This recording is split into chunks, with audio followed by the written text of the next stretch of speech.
meeting back to order. In the name of I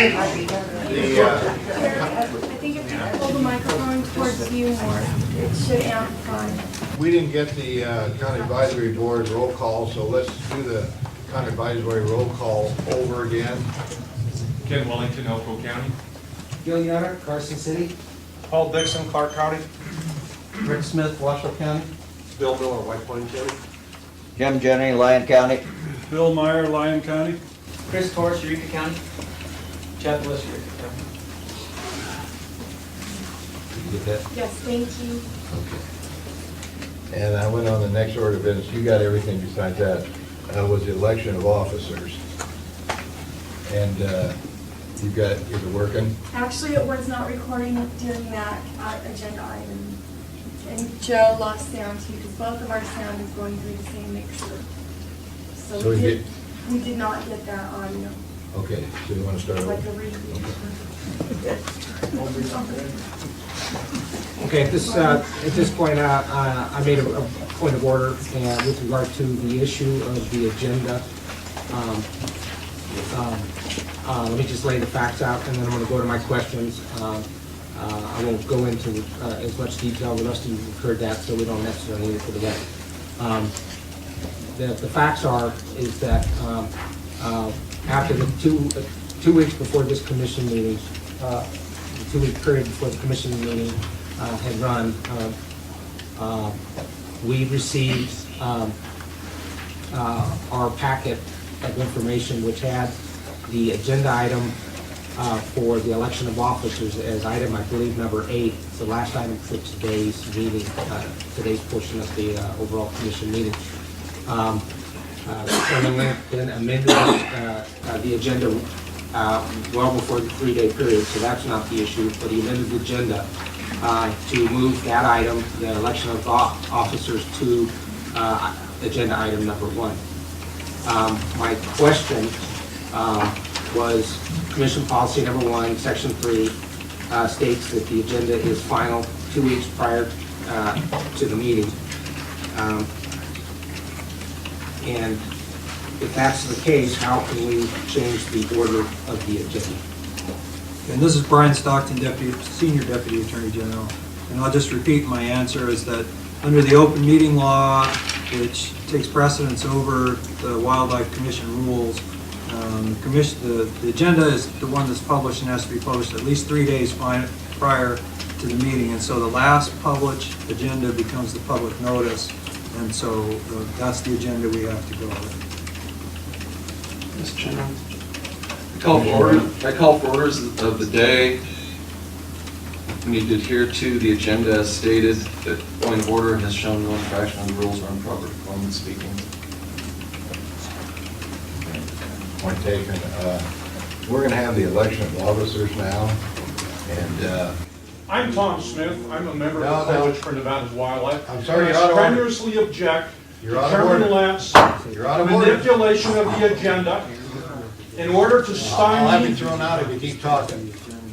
I'll have you thrown out if the you... First Amendment rights of the people in this room. I also object to Chairman Lance You have... manipulation of the agenda Why don't you... in order to bring him in here? make a mockery of If you can.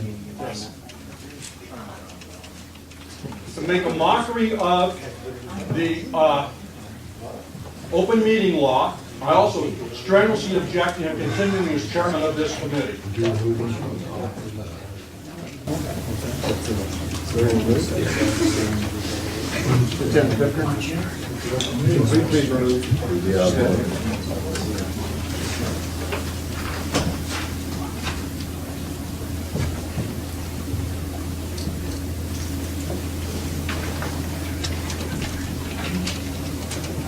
And I'd also like everybody to stand who have objections to Gerald Wendt doing this, to take 30 seconds of personal time, just silent protest to his actions in this agenda. Thank you. Obviously, then, we'll call meeting back to order. The next item of business was,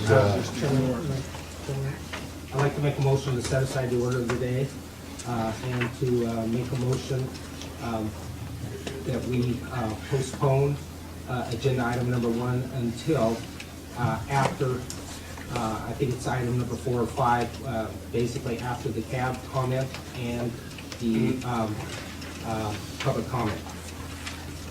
In order to, I'll second.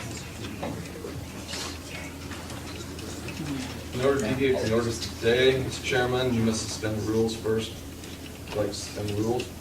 Is there a motion to suspend the rules? We need a motion to suspend the rules, and that takes a 2/3 vote to suspend the rules if we're gonna change it. And I don't hear a motion to suspend the rules, so. No, actually, it's a motion to set aside. That's what it says.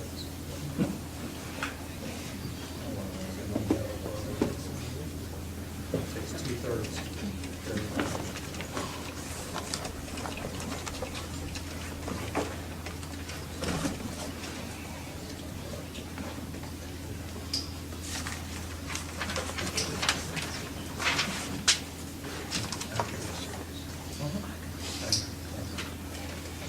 It's 2/3 to set aside.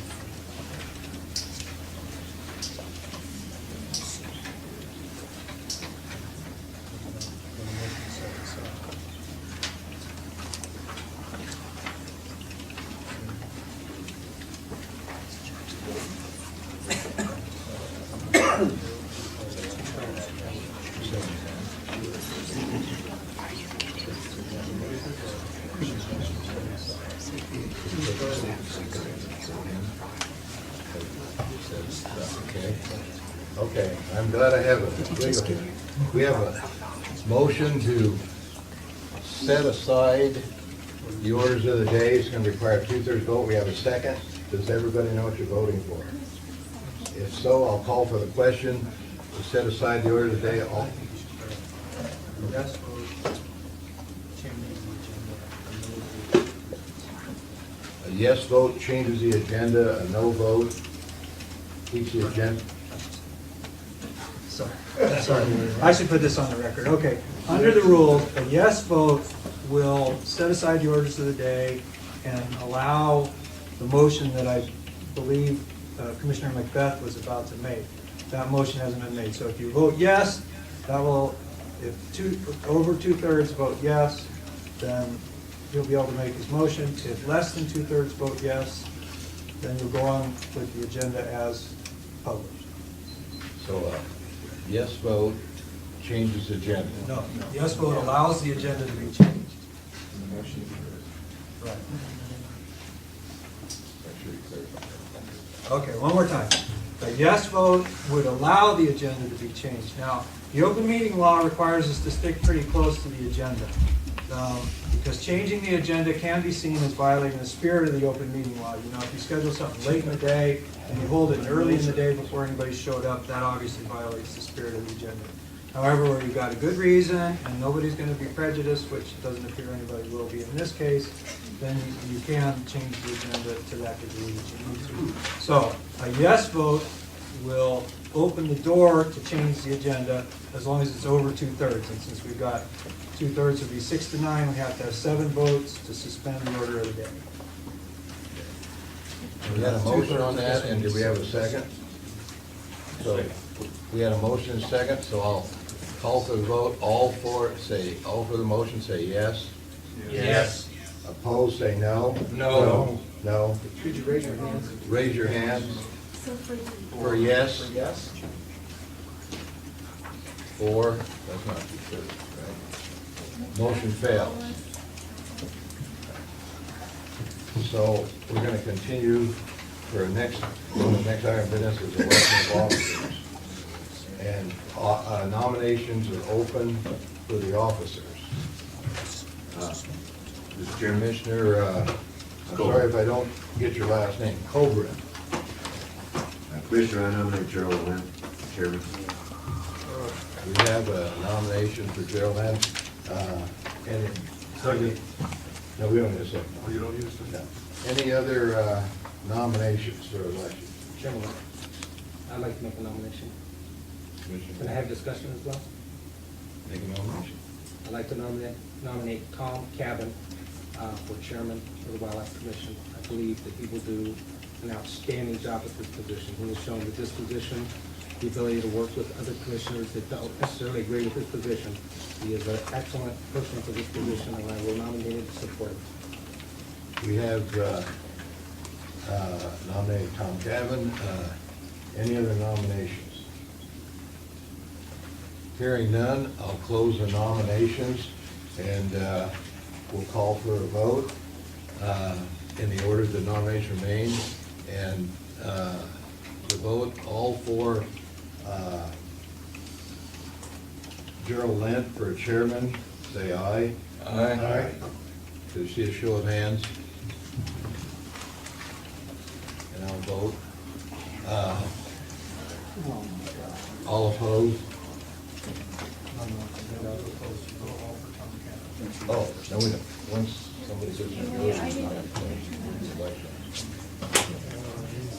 Whoever gets a majority, it's in.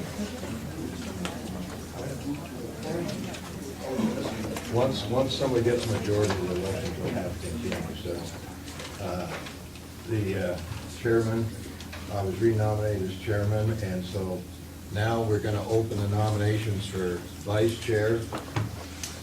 I nominate Scott Rain. Okay, we have a nomination for Scott Rain for vice chair. Is there any other nominations for vice chair?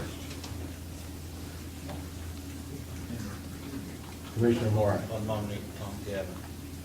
We have a nomination for Tom Cavan for vice chair. Is there any other nominations for vice chair? Hearing none, I'll call for the nomination to be closed and call for the vote. All for Scott Rains, say aye or raise your hand. Aye. All opposed? Did you get the vote? I have to be opposed. It's a show of hands, I Okay. did, so you can see. I got it. What, the vote was 5-4? And you voted right. So that means the new vice chairman is Scott Rains. Scott Rain, I'm sorry. I'm bad on names, and especially with the new commissioners, excuse me if I mispronounce your name. Excuse me if I do. Okay, the next order of business is employee appreciation. Deputy Director Rich Haskins. I'll go there.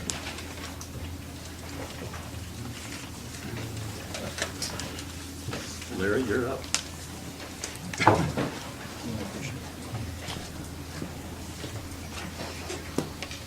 I suppose you can hear me okay.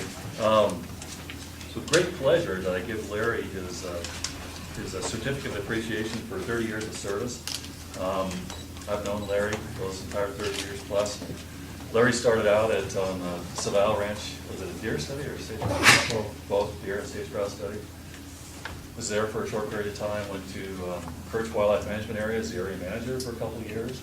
From there he promoted, not really promoted, lateral to Ely as the area biologist for like 16 or 17 years. I've been here the longest.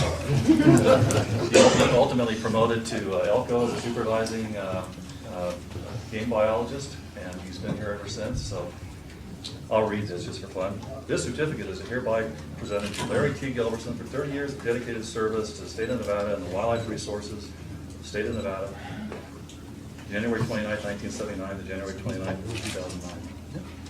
Greatly appreciated.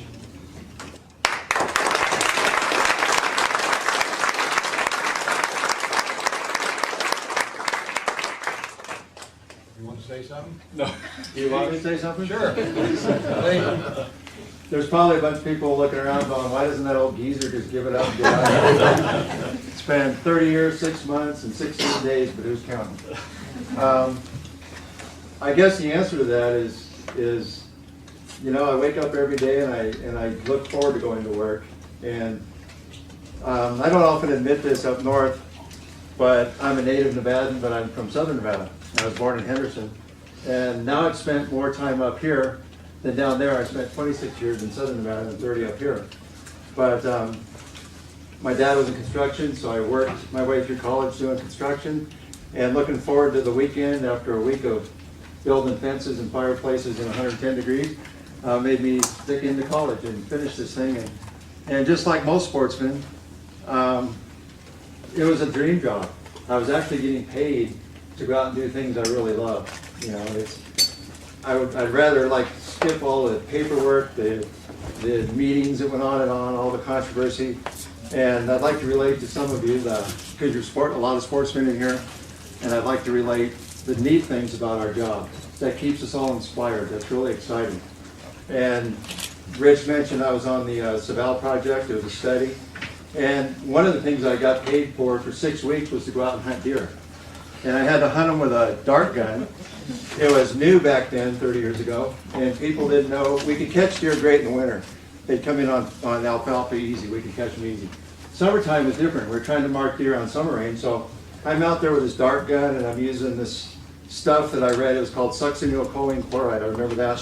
And the warning on it was, don't get any of the powder in an open cut, and don't get the dart stuck in yourself, because it said you had about a 50% chance of living if you did that. So, a young kid, big deal. So you don't point bullets at yourself. You don't point darts at yourself. So. But anyway, I got to hunt deer. I had to get up every day. I had to get up and hunt deer every day for 6 weeks. And I did manage to get 3 of them collared. It wasn't very successful. I was underdosing them and stuff because I didn't want to kill them. And I did get a big buck and a couple of does collared, so that was neat. And then we switched to we were learning more and more. So we went to drive nets and things, so that was kind of fun. But I mean, just the other things, you can't believe the things you get to do. You get in a helicopter and you see the rubies with the doors off of a helicopter. And you're looking right out there at the animals in their habitat, where they live. I've been in on the classification. I figured it out one time. Got more than 250,000 mule deer in the state. I lived in Ely through the highs of the 80s. I was fortunate to be one of those biologists who got to see that abnormal time, the record numbers. It was just amazing. And then the trapping and transplanting program we've had. I made a trip to British Columbia, 2 trips to Alberta, brought those awesome bighorn down here that are in the rubies now, and elk trips. I've been in on hauling of hundreds of elk and antelope and bighorn, and we even moved 218 deer from Area 6 down to Mariah one time. And it's just a special feeling as a sportsman to have this trailer full, a 4-horse trailer full of animals, and you're going through like big towns like Salt Lake, Seattle, and you're just going, oh crap, something goes wrong, I'll be in the headlines with this pile of dead critters, so it's an awesome responsibility, but it's just really fulfilling to look back on those types of things, and that's what keeps us all going. And the other thing is the dedicated biologists I work with. Everybody, they're all like me, and they all have the same kind of a story, and they all care, and they all just bust their butt and do whatever is needed to get it done. So anyway, thank you very much.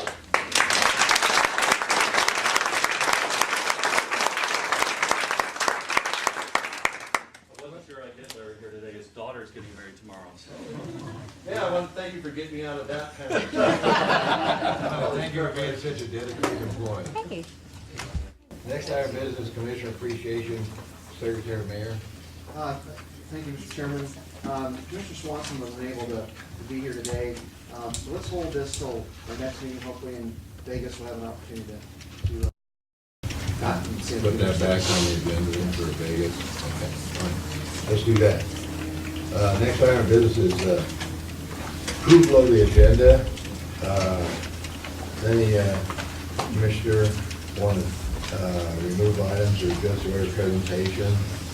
If not, I'll have a motion to approve the agenda.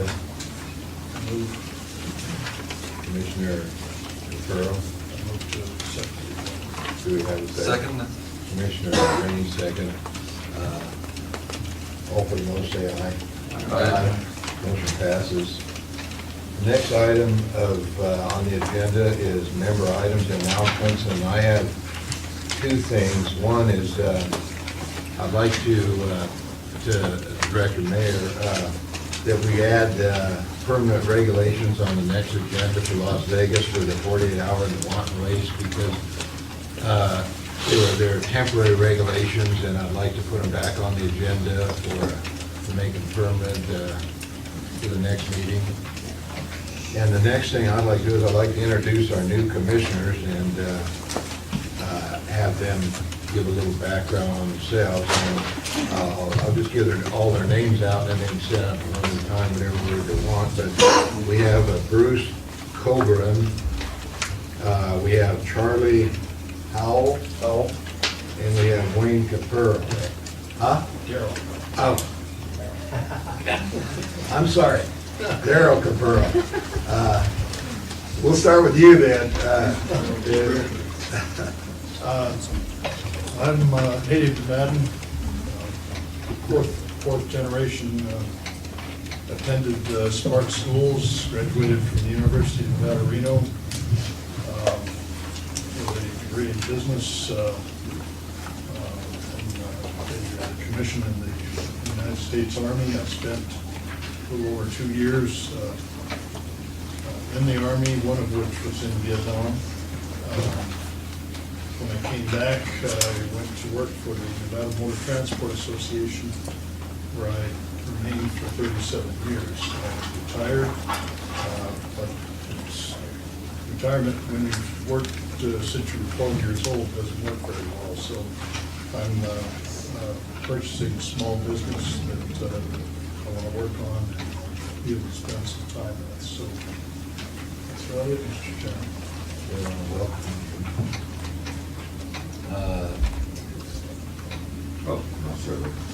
I'm Bruce Coburn. I'm the Vice President of Worst Beverage in Nevada, and have been for 30 years in the same position. I'm a history major, graduated out of Arizona State University. I'm an avid hunter, fisherman, and hiker. I've been married to my wife for 31 years, I think. They are cattle ranchers in Colorado. Familiar with a lot of issues. And it's a pleasure to be able to be named to this commission, and I look forward to serving. Thank you. My name's Charlie Howell. I've been in Las Vegas, Nevada since 1947. I was 8 years old. I'll tell you how old I am. And I've been married close to 50 years. Same beautiful lady. Got 5 kids, 7 grandkids, 1 great-grandson, Charlie the 5th. And been doing a lot of hunting and fishing in Nevada over 50 years. And I'm looking forward to serving on this commission. And I'm pretty sure we're going to get a lot done with bringing back our deer herds. Thank you. Welcome. Next item on the agenda is the County Evaluated Management member items, emergent items that you'd like the commission to bring up. If any county advisory board members have anything they want the commission to address, we'll be glad to hear it. Jim Jenny, Lyon County Game Board. Today we just saw. Do you want to go up to the podium?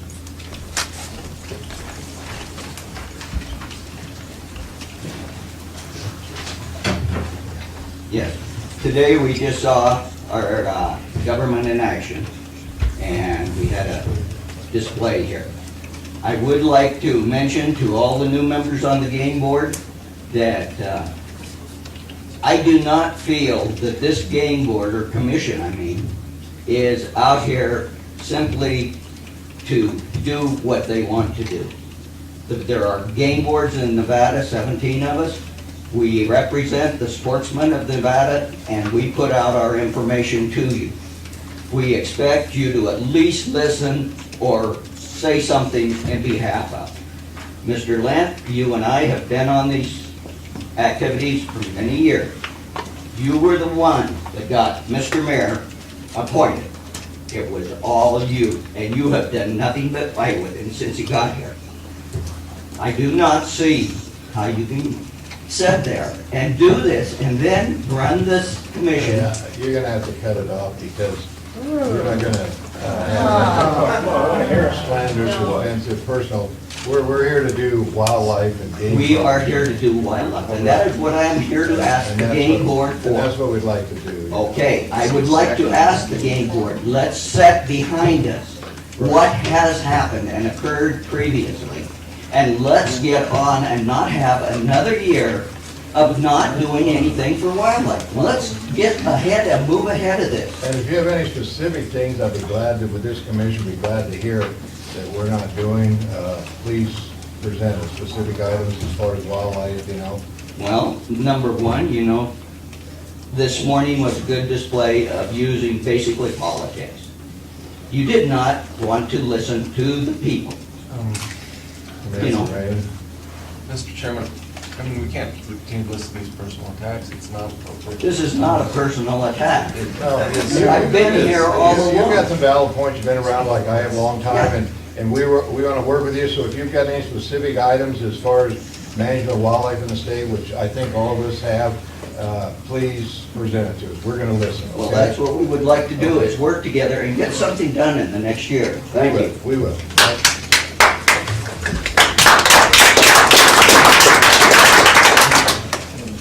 Any other? If not, I'll go to public comment period.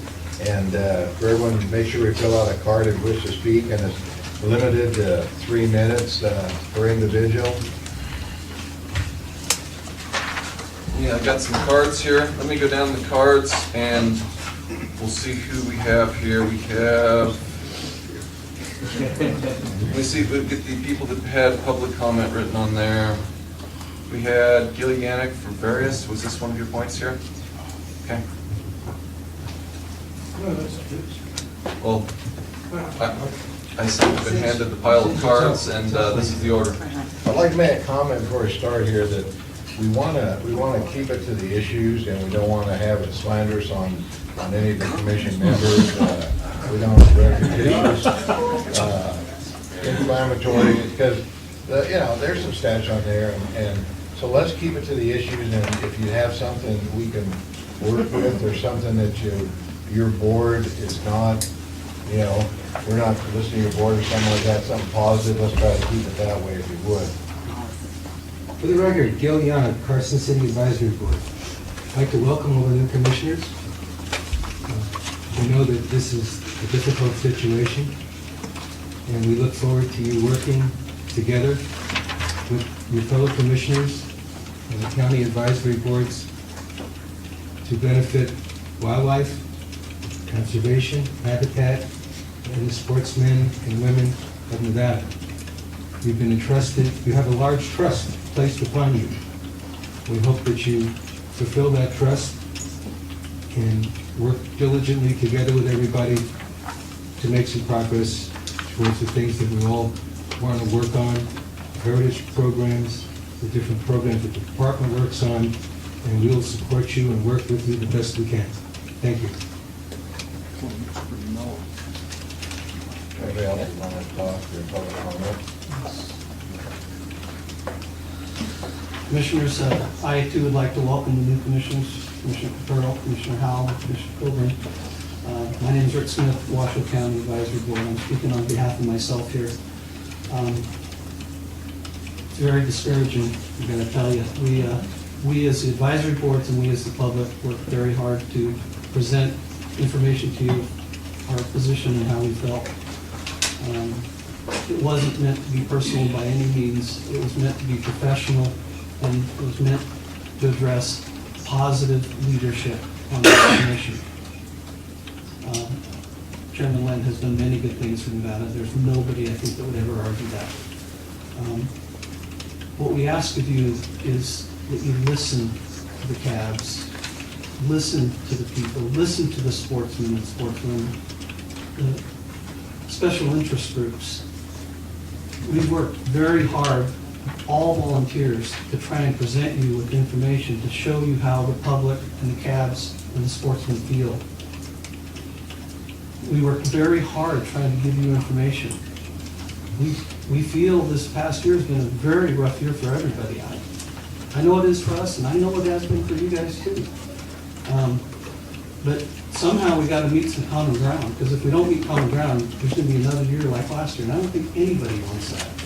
What we want is to be heard. Say that again, we want to be heard. Subcommittees, we want subcommittees that we have fair representation, not what we perceive as stacked representation. And I'm not going to say it is or isn't. I'm saying that's perception. I ask strongly that you commissioners look at the subcommittees. Give the CABs a chance to be heard. Put a CAB member on every subcommittee, okay? Please, listen to the voice of the people. This is not an attack. It was never meant to be an attack. It was meant to be information so you could see how the people felt. And I gotta tell you, I'm very discouraged that you didn't listen to what the people had to say. Thank you. Rick, and also, anytime you want to put something on the board, I've always been receptive. If you want to put something on the agenda, you've got an issue in your county or something like that, you know, like we talked with your board, Darrell Harwell, he wanted that Washoe Lake project, and I said, get it to me in writing, I'll put it on the agenda. And I didn't get it, so I never put it on the agenda. But I've always volunteered to put any county advisory board problem or situation or something they wanted the commission to put it on the agenda so we can get it resolved, because we do believe in the CAS, because they're out there in their respective counties. And so, you know, anytime you want to do that, the door's always open for this commission. I'll put it on the agenda, and I will. I appreciate that, Chairman. And just for the record, you know, there's a lot of good things we can all do right now. There's the PIW tags, the heritage tags, the dream tag, the silver state tag. There's a lot that can be done right there. You know, we can either fight about it, or we can try and work together and make it work for everybody. We ask that you listen to what we have to say and give us the ability to bring input to your commission. Thank you. You're next. Chad Bliss, Erie County. Since you brought that up about putting things on the agenda, I would like to request that we try to move forward with the Silver State tag and get it on the agenda and start working on some of the issues that needs to go forward so we can go forward with it. And, you know, a year away is not very long when we meet, so a few times and stuff. And so each meeting that it does not get on there, and each meeting that it lacks, we as the hunters and the department are losing out on a heck of an opportunity to generate money for wildlife and opportunity for the average sportsman that have the opportunities like that. So I'd like to see that on the agenda. And I think our Heritage Committee did meet on that. And they discussed that. And now they discussed PIW tags and things like that. We didn't have any authority to move that forward. But you discussed it. So we are working on that, okay? Commissioner Capurro. Yes, Mr. Chairman, just so there's no misunderstanding on any of the issues that are mentioned, I think it's a good idea to put into writing and submit it at that time. Then the record is complete. We know the request has been made. It just seems to me, from the standpoint of clarity of what we're going to have on the agenda for next time, requires that it be in writing. Thank you. Commissioner. Thank you, Chairman. I want to take this opportunity to thank Chad for his efforts with regard to the Silver State tag. I think it's an outstanding example of what ground level, grassroots work can do to bring a very outstanding, program to the state, for the benefit of wildlife. I just see how hard he worked and how hard the cabs got behind him to do what he did. I just want to publicly thank you for all your efforts on the Silver State tag, Chad. Thank you. Thank you very much. Thank you. I will try to get something in writing addressed to you. Is that where you want it to go, or to the department, or to you? And see if I can get on the next agenda. Thank you. For the record, my name is Henry Vogler, V as in Victory, O-G-L-E-R. I have some exhibits. This is the head of the local, Mike Sims is the head of the local Rocky Mountain Elk Foundation, having his picture taken with Chin Creek Chin, one of Chin Creek Chin's wives, and there's also a lamb in the picture. And this is Chin Creek Chin on the verge of death, according to Nevada Department of Wildlife, the day before he was assassinated. This is my thoughts. Part of this may have appeared in the Elko paper. I need that back. That belongs to the head of the White Pine County Advisory Board. Here's the obviously demented, sick, delirious Chin Creek Chin is the day before he was assassinated. By the way, Mr. Brunson wasn't sure how to run the date stamp in the corner, so it's stamped the day that he first used it when he got it for Christmas, according to Mr. Brunson. I thought I would be here for maybe one or two folks. I didn't realize this was going to be such a large crowd, and I thought I was the only one that was angry as a hunter. Albert Einstein was once asked what he thought the difference between genius and stupidity was. And Albert said, genius has its limits. And I truly believe that. I'm sorry, this is beyond the pale. Don't refrain from doing personal attacks. Okay, I'm not making that to anything. This whole thing is just so unbelievably silly. We didn't need to do this. You know, there's only 12 sheepmen left in the entire state of Nevada, and we are sort of under this microscope that somehow we're going to be responsible for the destruction of all the wild sheep. But yet these sheep moved into the antelope range. Why in the world didn't somebody go out there and study? And as you can see, you can get close enough to dart him. With a new modern dart gun, you could have given him, if he was sick, antibiotics. You could have done lots of things with him. But he's been there for years, and now there's others. It's beyond the pale why this animal had to be destroyed, and luckily his lungs were clear. They had some host-specific lesions. He had nose spots, which causes nasal drainage. I don't know, maybe if you're out in the woods and you run into anybody, you know, maybe you should kind of put a rag over your nose because it might get you killed. Now, I didn't realize that a snotty nose. He was not lethargic, according to the report that Mr. Boffman filed. He had moved a long, substantial way. Mr. Boffman is not a veterinarian. The veterinarian was not present when the decision to put him down was given. I mean, all of these things. And also we had a memorandum of understanding signed by the Department of Agriculture, signed by the wool growers, and signed by Nevada Department of Wildlife. That protocol was not followed. The protocol says that somebody will be notified. Yes, I was out of the country miraculously when he suddenly, after living there for 7 years with those sheep of mine periodically. No, I don't want to run them together as a band, but the occasional brush against sheep does not kill them. Is a perfect example that we can debunk this old science and move on to something else. That if you want to put bighorn sheep on these mountains, you can do it, and give them a little selenium salt, give them a little care. Private sheep owners, there's no money in running sick sheep, I promise you that. We have a health program. We take care of them all the time. We take care of predators. Predators is what's wiping out our deer herds. We're in the field all the time. That's the problem. I feel you folks are our board of directors, and the hunters that buy the tags in this state are the shareholders in this corporation. You are to manage the people that work for this corporation. That's what the commission is all about to me. We all get a charge $3 for every tag we buy or license, whatever, the predator fee. But yet, NDOW takes $80,000 for administration. Wildlife Services could hire 2 trappers for that to actually go out and remove the problem. The predators. The threat from predators is 1,000 times greater to all wildlife in this state than my sheep accidentally bumping into these sheep.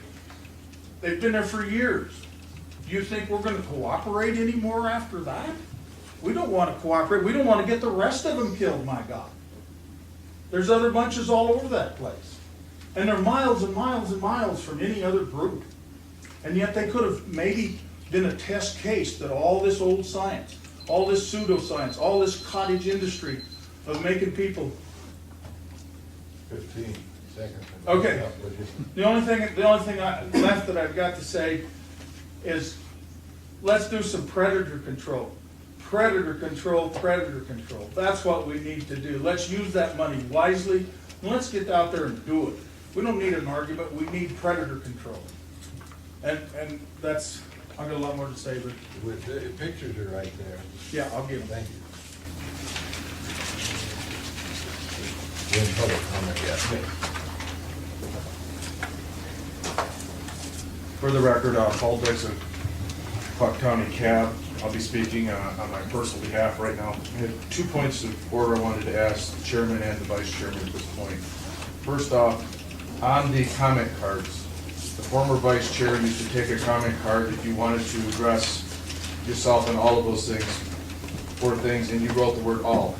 Does the new vice chair want to see a specific agenda item for each one of those so that I can tell the rest of the people in the public here what you expect as new vice chair? It would be much, from my personal opinion, it'd be much more simple if I knew the specific items. It would be a lot easier to call on you, that way I could get it in order. I thought the word all meant I wanted to come on every one, and there's not room on that card to write every one of the specific things. And if that is indeed it, then I believe I'll be calling on you for all of them. And I believe Gil is for all of them. Usually if somebody has a criteria, they want to comment on something, they'll put a specific one in because they want to leave. Sure. And we might miss somebody because when you have a lot of cards, they put 14, 16, 8. And so if we ever miss anybody, just raise your hand and say, I had a card for item 14, because it's kind of difficult to remember when you got a lot of cards. So we don't want to eliminate anybody from talking. So if we ever miss anybody, just raise your hand and say, I filled out a card, and we'll apologize for it, because that does happen sometimes. And most of these cards do not have an item, therefore I would hope that, thanks for bringing up the card, but I guess I don't know what items you're speaking on if you don't write it down, so. I would just ask, the former vice chair took, if there was nothing written at all, they expected that, and there were specifics that people, as Chairman Lentz said, wanted to speak. But if you have a number on here, I'll make every attempt to call on you for that number, and other than that, believe me, give you an opportunity. Okay, thank you. Next thing is I'd like to welcome the new commissioners to the board, Commissioner Corbin, Mr. Howe, Mr. Pluto. I think you guys have come on a board that right now is split, and what I would like to see is this board come together as one in a voice. I look at other boards, be it Idaho or New Mexico. I fly regularly on an airplane back and forth to Mexico with Cliff McClintock, who's the chairman of the game. He has a similar title to you, Chairman Lent. And he told me that their board routinely is a unanimous decision, and because they work in conferences and committees to get to that, and they do that out of the public eye. My recommendation to this board is you iron out your differences prior to these meetings, and you come here with a unified voice and really show the sportsmen and sports people in this state what you want to do. Okay, comment from Tag on that? I'm sorry, I broke my pencil and I missed that. The question is we have our subcommittees that meet on various things, whether it's legislation or damage. And for what they do in New Mexico is those subcommittees meet, and there's agreement in those things, and then they come back to the board, that their recommendations are accepted by the board, and there's agreement, there's not public argument in the board meetings. No, that's up to the board. That's up to the board, sir. The committees, the board by statute has the duty to guide the department through policies and regulations and guidelines, and that's the duty of the whole board, and it can't be delegated to the subcommittees. Now, if the subcommittee comes in with a good enough report that the entire board accepts it, that's fine. But if someone wants to take objection with a subcommittee report, then if they feel there needs to be an objection, they have a duty to make that objection and make that known in the board meetings. Does that answer? That explains it. Thank you for your clarification, Brian. The last thing I'd like to say is that I wanted to second the use of the cabs on the subcommittees to basically, we have 17 county advisory boards, you saw for this meeting that more than any other time since I've been involved in the county advisory boards, either as a participant, watching them, or part of one of them, that we had very active engagement of the boards because they felt passionate. So I think we have, as you have your subcommittees, using them Chairman-led, picking people from the advisory boards and spreading it around from the northern and southern part of the states will be very helpful. Thank you for your time. Thank you.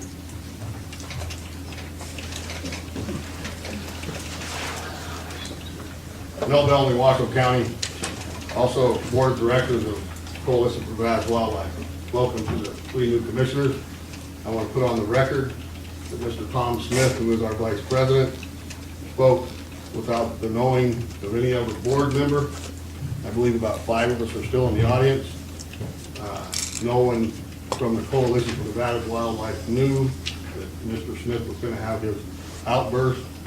I'd like to see on the record that he was not speaking for Coalition for Nevada's Wildlife. I apologize for his actions. In my opinion, it was totally uncalled for. And hopefully in the future, he doesn't do that again. Thank you. Thank you.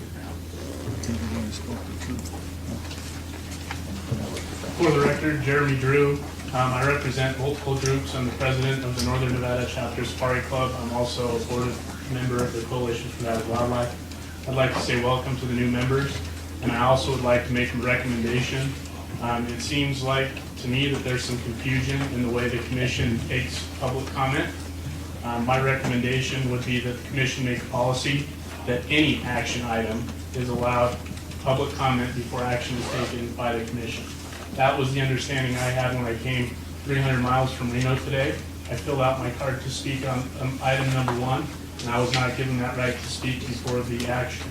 So moving forward, my recommendation would be that anytime this commission has an action item, that it be their policy to allow public and have comment on all action items before action is taken. Thank you. Thank you. Have any couple cards? It's just taking an order, they're standing up. You guys, the cards. Thank you. For the record, Pat Laughlin, Nevada Alliance for Wildlife. A couple of quick points that I'd like to make. This gentleman over here was talking about, listening to the public, to the calves. It's the same thing as that we ask for as public for our calves. We want to be listened to also. And I think you take it a little bit a step further. I've got the 2 projects that we've been trying to get rolling from the heritage money. They are a predator project in Area 6 for mule deer, and the other one is a project in Area 6 and 7 for sage grouse with the work on ravens. I've been talking it over with our board chairman, Ken Wellington, and he's been on, calling me quite often, or I've been actually calling him and trying to keep him posted on what's going on. And it's always the same thing. We're getting nowhere. We're not getting any cooperation whatsoever. They're trying to tell me that we need to take the project and go down there in the middle of the state somewhere on the Simpson Park Range and put our money down there, and there's less than 1% of the deer in the state of Nevada in this area. This money was for and is going to, and we are not backing down on this for Elko County. This is what we've done, this is what we want to do. I have 100% approval from the county board. I've gone to the county commissioners, they unanimously support it and are eager and really curious about what's going on with predators. A lot of people do not understand, and I am getting nowhere with staff. Maybe if you submit something to that, to the commissions, that maybe you could do something on it or something. And the other quick point right here, I know there's been a lot of grumbling about the way this election thing was handled and everything. Well, Wednesday night at our county board meeting here in Elko, real quick, I'll read you the order of what happened. Call to order, pledge, roll call, election of chair and vice chair, board member items, comments by the general public. Thank you. That's all I have to say about Thank you. For the record, Ken Wellington, Elko County. What he was reading from was my agenda, and I think the difference in my agenda and this one was, I didn't want to be chair again. I didn't want to be in any way. But the second part was, you read the general comments. In my general comments, I put on any agenda item, you can have public comment. And that is within that. Mr. Laughlin stepped up and I told him that at that time. So thank you.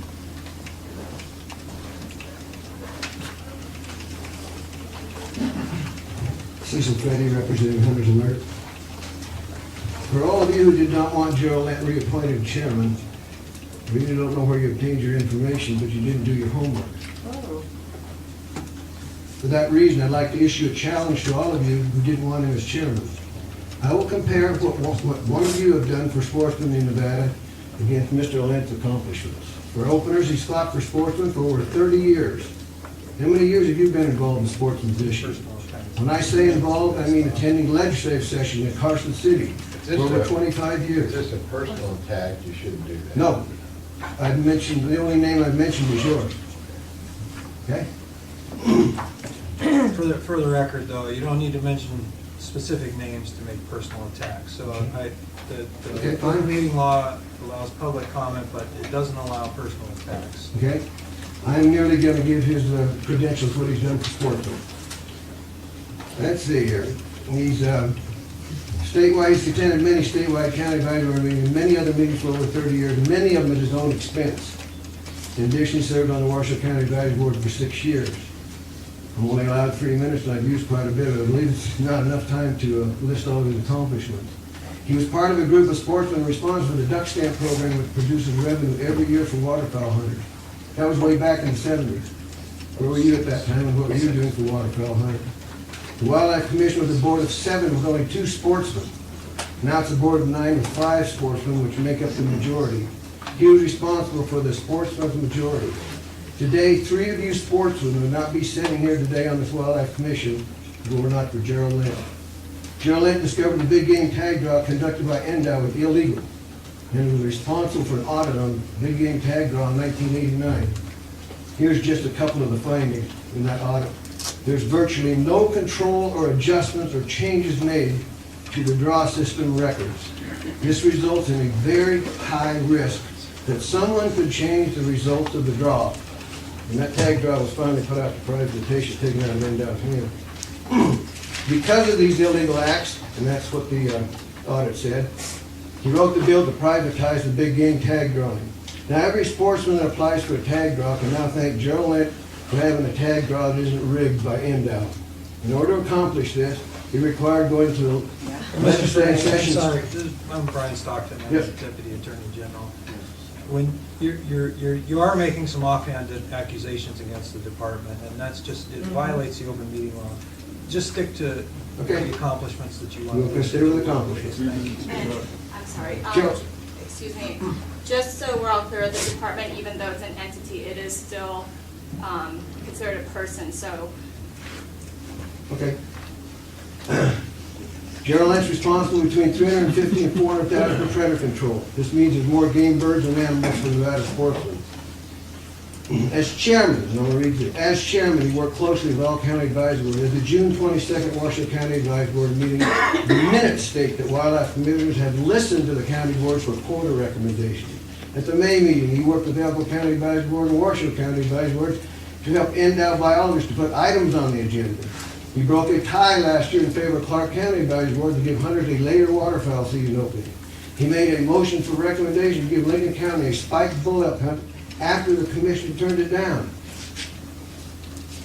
Let's see. Oh, I've got a 3-minute time restraint, so I suggest you get the Hunters Alert out there. There's 4 more things that he's accomplished for all Nevada sportsmen while he's been chairman. And then one final thing, do you really expect him to support all your projects after you've done these vicious attacks on him?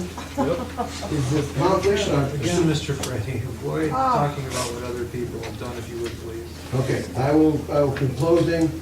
You need to return to your served individuals and let them know. 15 seconds. And let them know that you're let down. Thank you.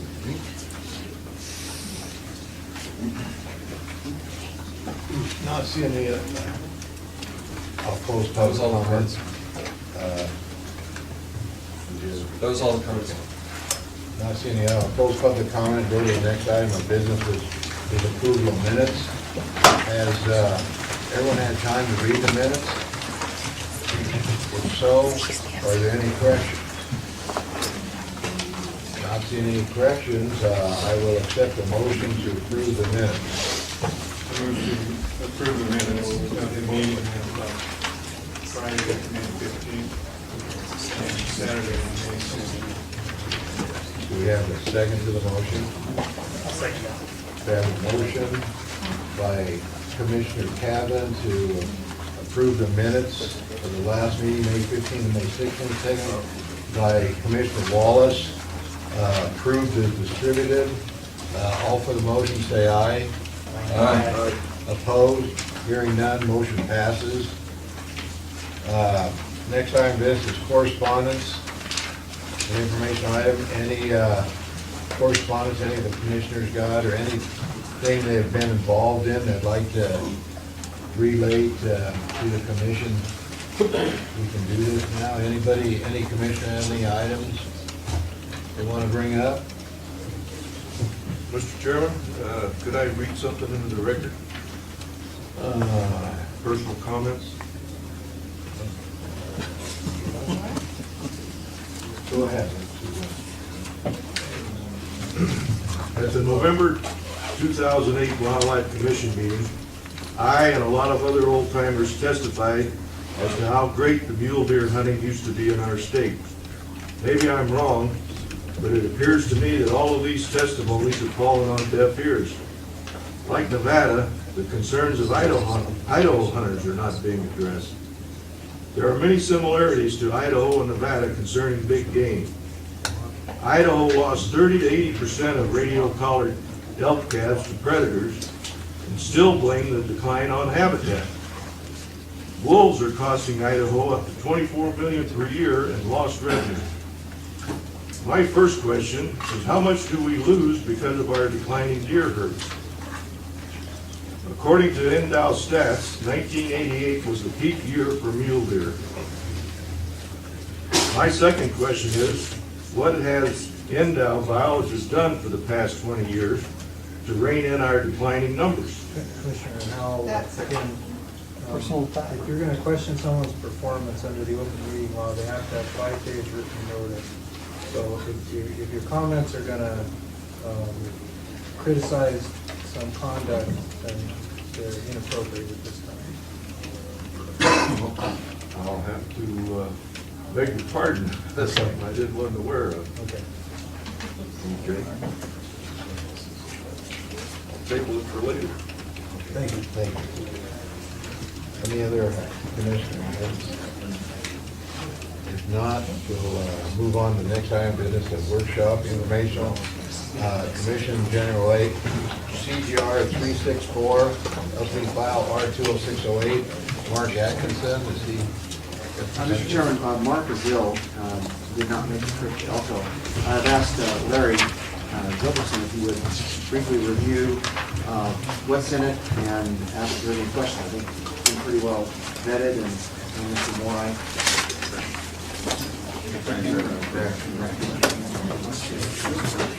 Larry Gilbertson, Nevada Department of Wildlife. Okay, basically, we're looking at the elk NACs and the changes that we've gone through about 2 years, I think, keep toward the end of the process, but we went through about 2 years of public meetings and writes and rewrites, and the sportsmen asked for some things, and the livestock industry asked for some things. It initially started when I was with Kevin Lansford at the N1 Grazing Board meeting up here, and actually that's when they wrote Mr. Morai into representing them on the commission here. I remember that meeting. And they said your time was up. That was that meeting. So anyway, at that meeting, we were talking about some of the wording, and what I brought up was that in the old wording, the livestock industry, anybody who applied for one of these elk incentive tags was actually asked to go above and beyond what we, the Department of Wildlife, could do. And it said that they would support an increase in the level or the objective level above the objective level. They would go above that. Well, the objective level has been decided by huge groups of people throughout the state, sub-plans, the state species plan, we've all gotten together, provided input, and we've agreed to an objective level that we manage for. And so if you wanted to apply for an elk incentive tag, the wording of the NAC said that you had to ask for more, which we couldn't even support as a department. So that didn't make sense. They essentially had to be a cheerleader for elk, not just a cooperator. So that was the first bunch of wording that we were looking at changing and making it more reasonable and acceptable. And so I'll go through the various changes we made. And that was one we fixed. And we changed that so that the applicant is somebody who just supports the objective level that has been defined in the sub-plan. And there was another quirk about the original NACs, the sub-plan that we've all agreed to, and then this objective level that was defined in the NAC originally wasn't even that objective level. It was something that the applicant and the director would agree upon, some other thing that had no input, had no basis, it just didn't exist. And so now we've got it, the wording clarified so that it pertains to the sub-plans that we've all worked hard to agree to, and there's a process for those, there's a process for revising those, a public process, and so we got that wording fixed. So they no longer have to support elk above the increase. They just have to support the established management objective that's in the sub-plan.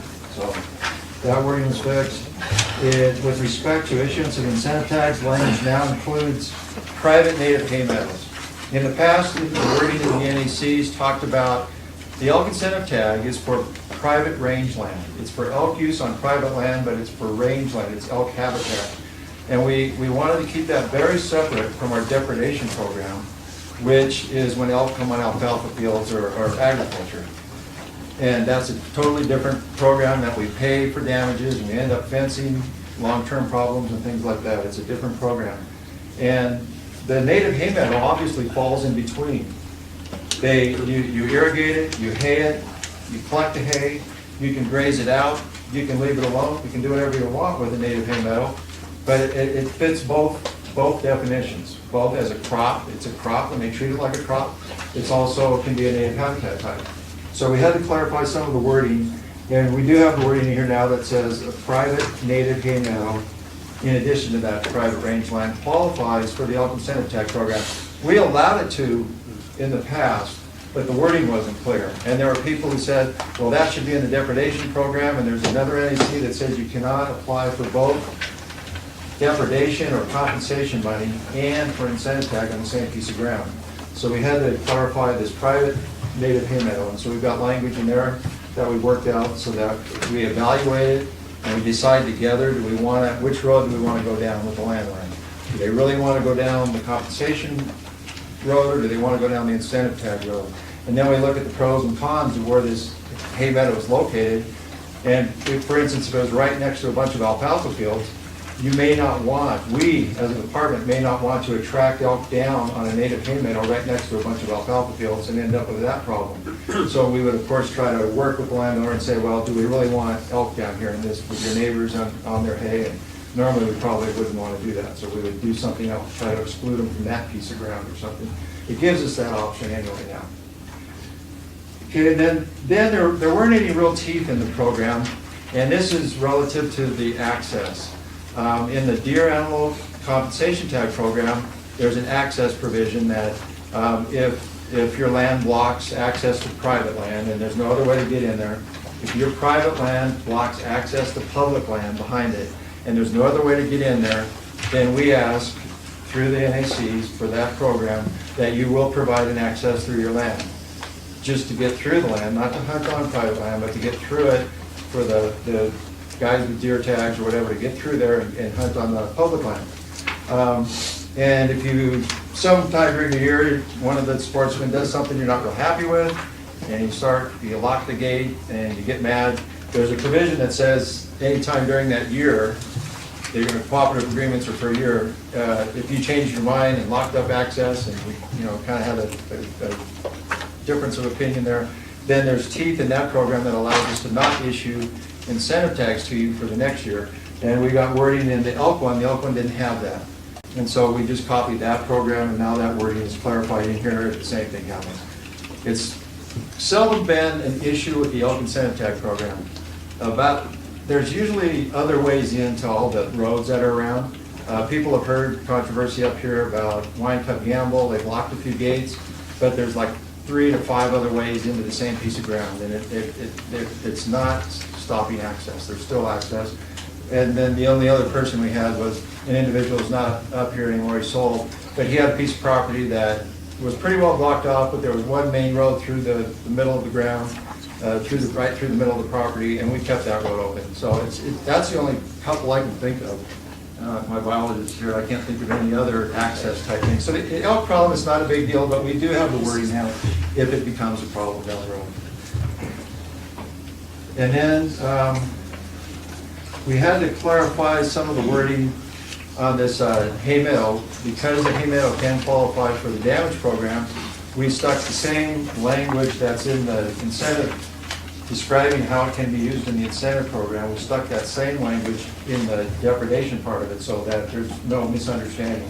So we don't have the depredation program saying one thing and the incentive program saying something else. So basically, that's the gist of most of it. There's a provision that the sportsmen got, and they wanted to allow the definition of a person who puts in for an incentive elk tag. Like I said, now it just says they'll support the objective level in the sub-plans. In addition, there are 2 parts to it. The other part is in addition to those elk that are used to justify the incentive elk tags. So what that allows us to do is to figure out if, I guess it's easier to give an example, but usually like somebody may have 100 elk or a couple hundred elk, or in Wine Cup Gamble, 500, 600 elk on their property, and because of the checkerboard nature and the mix of private and public out there, they don't have those elk on their property 24 hours a day, 365 days a year. And so what you can do then is they have 500 elk for 4 months at some level and so many hours a day and that kind of thing. And then you can do calculations and figure out how many elk would that be. Instead of 500, it might come out, Carrie might even know off the top of her head, like 150 or 100 or 80 or something, 24 hours a day, 365 days a year. And so that's the number. It's not the 500 that we use to give them their tag. It's actually if they live there completely and never left. And so that's we've done some calculations, and in most of our areas, it adds on about 5 to 7%. And most of our objective levels in the sub-plans are identified as plus or minus 10%. And we did that on purpose because we didn't want, if we have a really successful season and we over-harvest a little bit and knock the cow herd down a little bit, we didn't want sportsmen freaking out. And if we don't have good success because the weather is bad or something, and we go a little over, we didn't want the livestock people to be all upset because we're not right at the number. So this will give us another 5 to 7%. So we could probably exceed the written number by 15 to 17% without heartburn. And then, then we of course would be trying to shoot it back toward the objective level the next year. So that's kind of what the provisions in this plan and the new NECs are. And I can answer any questions if anybody has any. Yeah.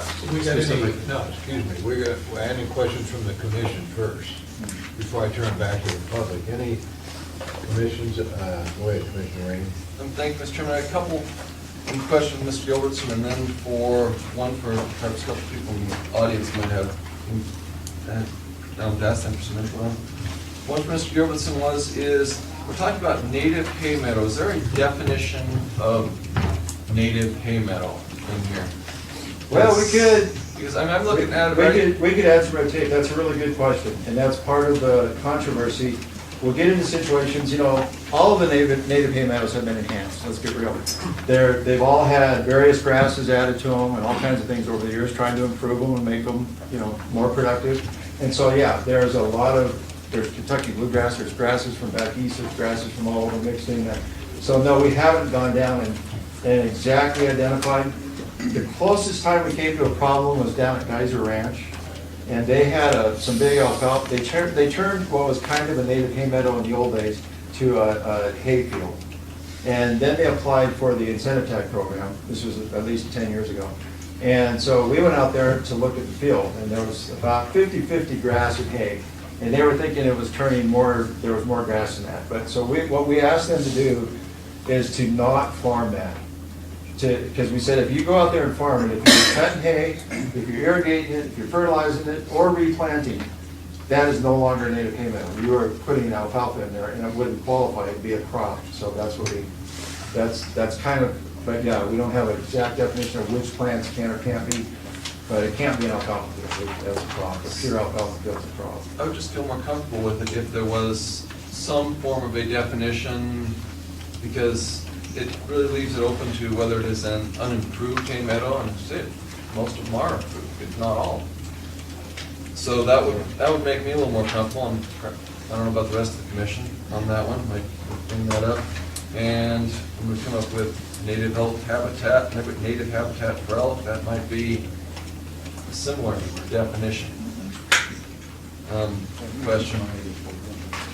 This got to come up at a future meeting. Also, when we get into information. Yeah, information. I just asked, because we're going to bring back up to pass at a later date.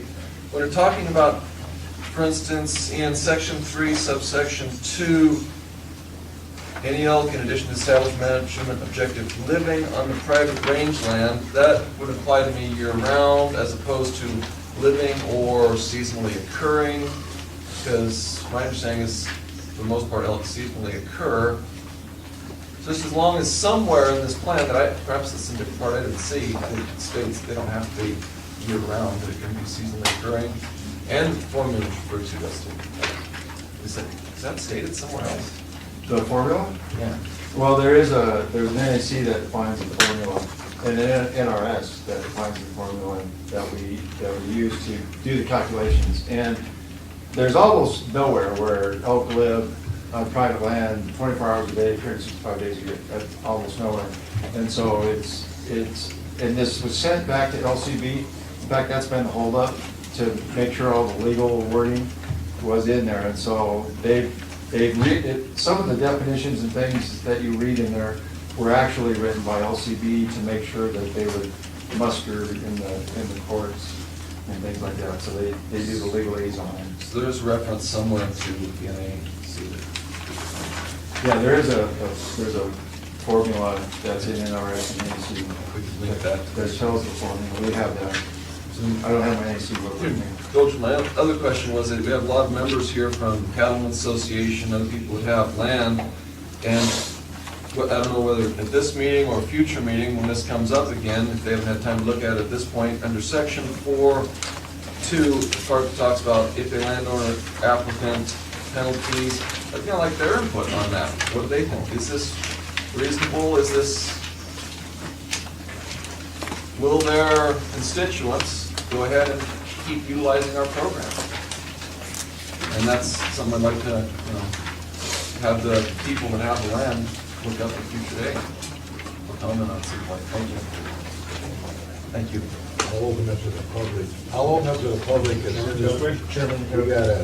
we got a commissioner that has some comments. Commissioner Moore? One thing that I'd like to say is that if you go to page 5 on this deal, and it might help to answer your first question, Scott, about the native hay meadow.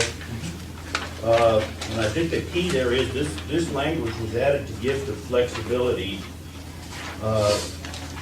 They put under site there, it says site is described, so it's a crop that is planted, irrigated, or otherwise manipulated. And then down below that it says that it's to be evaluated in relationship to the native hay meadow. It's to be evaluated by the landowner, applicant, and the department to be determined. So this language promotes exactly what Larry was saying, is that if you have something that's in question, you can get with the department, go out and look at it and say, okay, here, are we going to declare this eligible for damage compensation, or is it going to be eligible for the incentive program? And that can be decided ahead of time before any applications for for damage compensation or incentive tag. Any other questions or comments? If not, Commissioner Cameron. Just a question, this is on the agenda for tomorrow, correct? For action tomorrow? Information today. Information today, action tomorrow.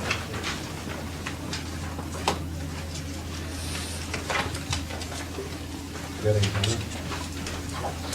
Okay, I'll turn it over to the public now. Would you step up to the microphone and state your name for the record? Joseph Clark. Henry Vogler. I would very much like to see you folks address some continuity in receiving one of these tags. I fenced my property to keep the wild horses out. Only thing that could get in there is deer and elk. I use the property for less than 2 weeks a year. And 3 50-pound blocks of salt are eaten every year. I've cleared 400 acres of pinyon and juniper. I have some of the finest browse in all of White Pine County. I have some of the finest grasses that are native that have come up in there. And it takes me from 6 to 9 hours to get one tag. And every year, I've been cut down. And every year, it's printed on there that I'm supposed to remove the fence. If I remove the fence, the wild horses will eat it all. And then what's left for the wildlife? I did it for the wildlife. The only reason that 800 acres has any value to me is it holds the Forest Service and BLM permits. It's not even really that handy for me to use. But I fenced it, yes. There's a 3-foot piece of wire that I got from the Twin Falls Airport that's woven wire. There's 2 wires above it. Most of the fence is no higher than 45 inches, and it's supposed to be too high. I didn't have looked at the statutes, and I don't see anything there about fences. But when end-owl fences of pasture, they make them 9 or 10 feet high to keep them out, and to sit there for 9 hours and start out. Okay, were you up there 2001 on January 1st? Yes or no? Well, no, it was pretty snowy then. Did you see any up? Well, no. Okay, January 2nd, 2008. Were you up? And to go through 366 days when there are people that I have brought to their attention that are turning in land they don't even own. And they're getting a slug of tags. And I keep thinking it's because I'm in the sheep business, and that's the only reason, just like they shot Chin Creek Chin because he was near my sheep, I guess. I don't know. I mean, I don't know. There's no continuity. If you have to spend 6 to 9 hours, and finally this year, I was so frustrated. I said, take your tag, put it where the sun don't shine, I'm leaving. I don't care anymore. I'm now cut down to 0.55, 0.6%, and I don't get a tag. No, and I've cleared 400 acres of solid pinyon and juniper. Those springs have tripled. We got springs we never had before. I'm on the board of arbitration for White Pine County if you want to take it above the biologist. How do I take it to myself? I mean, so do I have to come to you guys every time I want one tag for the work I've done for wildlife? Mr. Miller's sitting here. He's been to that property. There are 4 cattle guards, so there's no gates that they can leave open. Every cattle guard says on a giant sign right next to it, private property, enter at your own risk. It doesn't say no trespassing. But every year I have been cut down and cut down and cut down and cut down. And I don't think that's the program incentive to improve private land for wildlife is being handled out in the hinterlands. I don't know what they say on Valley Road, but out there it is not the same, and there is no continuity. Thank you. Can I get Larry to answer? Yeah, since Mr. Vogler brought both issues up, I guess it'd be nice if you'd like to hear the answers from a department standpoint on both things. And Mr. Vogler, what he was referring to that he's been reduced on is actually the LQ stays and the final figure. You qualified for a tag. Yes. Anyway, and when we instituted this program, we tried to make it as user-friendly as possible. And what we do is if you have 0.51, we round it up and give you a tag. And so we thought that was, rather than saying, well, you got 0.51 this year, and you're really not to one yet, so we got to wait 2 years, and when you get 0.51 and 0.55, then we'll give you a tag every other year. So we thought we were being pretty user-friendly from that standpoint in just rounding up and allowing the applicant to go ahead and get a tag as long as he was above a half. So we've qualified Mr. Vogler for a tag every year, and he mentioned his fence being 45 inches. That has been on, we have this little form that's a 112, that it's a form that we try to work out with the landowner to do things that will enhance elk habitat on the private land. And the NEC's originally asked for that. And so that's one of the things we have brought up, that 45-inch fence is a little too high, and it could in fact keep some of the animals from going in. You know, it could be high enough for calves and could separate cows from calves. We could get deer caught on it. The thing, we've worked at the BLM for years and years and years, and they finally adopted fence specs for rangeland, and a normal range fence on BLM land is 42 inches. So it's really close, it's not that big a deal. It has no impact on whether we count the elk or not. If they're in there, we count them. We work with Mr. Vogler. We don't expect anybody to count day by day by day. We give you a form, and you can fill that form out by day by day by day if you think it'll help you. But quite frankly, what I tell people is if you show up in the winter and there's 30 or 40 elk hanging around, then we work with you. We either pick 30, we pick 40, we pick 35. And what we ask them is, because they are out there a lot, is if you see a big change, if your elk numbers double, you jump up to 60 or something, let us know. And because our side of it is we have to go out and verify it so that the sportsmen are behind us, so that they're not saying, oh, you're just cutting deals with Mr. Vogler. You like that guy so much that you're just cutting deals with him. And because, you know, he's your kid's godfather or something, you're just cutting deals with him. And so we have to go out, if they see a bunch more elk showing up, we have to go out there and verify it for the sportsman side of things. And that's all we ask. And so we go through the seasons and there's changes, and if we just ask them to jot down what they see, and then we do our surveys when we can, we get out there when we can. And this is a cooperative program that we try to get together with the permittee, and we can do it. Some people we do it completely through the mail.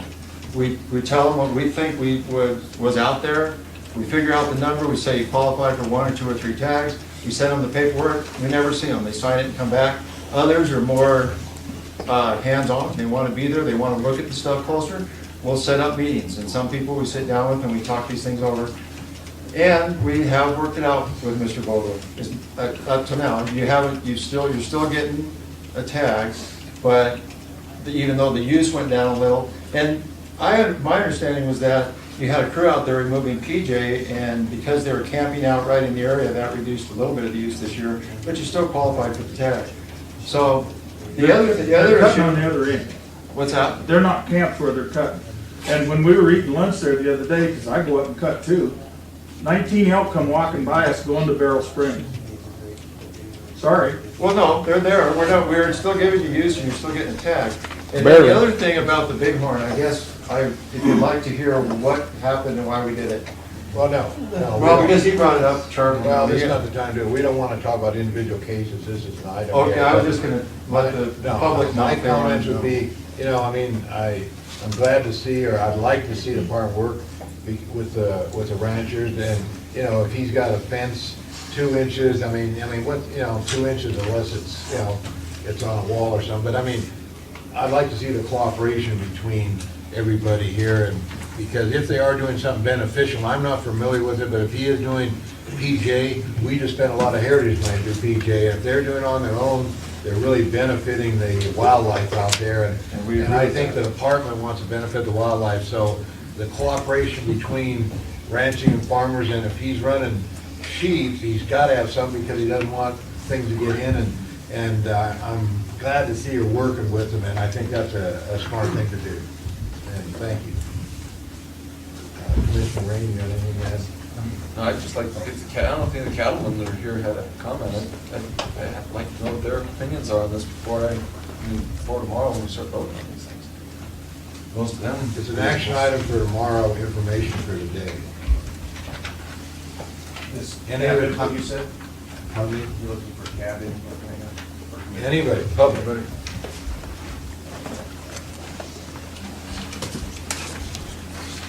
Paul Dixon, Chairman of our county cab. Our cab reviewed this changes to the LP damage plan. Commissioner McBeth, Commissioner Bergen, and Commissioner Hall were all there. Based on discussions with Commissioner McBeth, who had a little more detail than some of the other people in the room, Park County CAB unanimously thought that this should be approved, and we support the changes that were made. Thank you. Thank you. Any other comments from the public?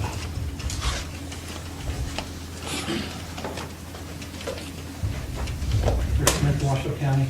We also discussed this at our meeting, and we agree with the changes. We unanimously made the recommendation to support the changes that were presented.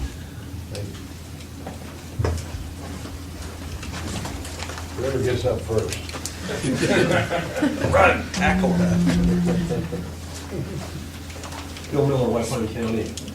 Personally, I attended these workshops on this, and as a cab, I did make phone calls to several ranchers that I knew, and I think one of the issues was native hay meadows. Recently, in the Duck Creek Basin, we just got done fencing off a native hay meadow for Gratian Uvalde, who uses native hay meadows for his grazing program for his cattle. And that was at the time that I found out the importance of these hay meadows. Working with Russ Mason, they did a good job of trying to coordinate sportsmen, wildlife issues, and landowner issues when it comes to dealing with elk. Trying to give the ebb and flow and try to meet in the middle. And I believe that this document, CGR number 364, does that. It also rewards livestock permittees who go above and beyond the duty, like Mr. Vogler. Mr. Vogler, let's use him as an example, that $10,000 elk landowner incentive tag that he may get does not compensate him for him purchasing a bulldozer or a backhoe, or all the fencing materials, or all the man hours, and his employees' time to go out and do this. Just, just a little cushion for what he's expended. So I'd like to, at this time, our board unanimously also support this CGR 364. Thank you.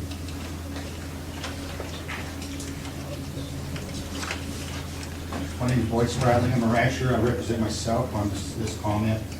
I think that this has come a long way from what it was originally.